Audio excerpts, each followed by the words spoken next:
इसाप हा एक गुलाम होता, पण आपल्या विद्वत्तेच्या जोरावर त्याने समाजात अत्युच्च स्थान निर्माण केले होते. ज्या धनाढ्याने इसापला विकत घेतले होते त्याचे नाव होते क्सेंथस. इसाप आपल्या आचरणातून क्सेंथसला सतत शिकवण देत असे. ज्या काळी रोममध्ये सार्वजनिक स्नानगृहे असत, सज्जन लोक सार्वजनिक स्नानगृहात जाऊन आंघोळ करत असत. एकदा क्सेंथसने इसापला स्नानगृहात गर्दी आहे की रिकामे आहे हे पाहून येण्यास सांगितले. इसापाने जाऊन पाहिले तर तेथे बरेच लोक आंघोळीसाठी जमा झाले होते. तेवढ्यात त्याचे लक्ष स्नानगृहाच्या दारासमोर पडलेल्या एका मोठ्या दगडाकडे गेले. अनेक लोक त्या दगडाला अडखळून पडत होते.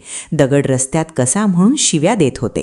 तेवढ्यात एक माणूस आला. तोही त्या दगडाला अडखळून पडला. त्यानेही शिवी हासडली, पण तो दगड त्याने उचलून दूर फेकला आणि मगच तो स्नानगृहात गेला. हे सर्व पाहून इसाप घरी गेला व मालकाला सांगितले की स्नानगृहात फक्त एकच माणूस आंघोळीसाठी आला आहे. आंघोळीच्या पूर्ण तयारीनिशी क्सेंथस स्नानगृहात पोहोचला आणि पाहतो तर काय, तेथे तर प्रचंड गर्दी आहे. क्सेंथसने इसापला विचारले, तू तर म्हणाला इथे फक्त एक माणूस आहे, पण इथे तर प्रचंड गर्दी दिसते. इसाप उत्तरला, इथे रस्त्यात एक दगड पडला होता. येथे येणारा प्रत्येक जण दगडाला अडखळून पडत होता, शिव्या देत होता, पण दगड उचलून टाकण्याचे शहाणपण फक्त एकानेच दाखविले. त्यामुळे फक्त एकच माणूस असल्याचे मी आपणास सांगितले. क्सेंथस निरुत्तर झाला. तात्पर्य, फक्त जिवंत असणे ही ओळख नसून जीवनाचा सदुपयोगच तुम्हाला स्वतंत्र ओळख देऊ शकते. आपल्या जीवनाचा इतरांनाही उपयोग व्हावा हेच खरे.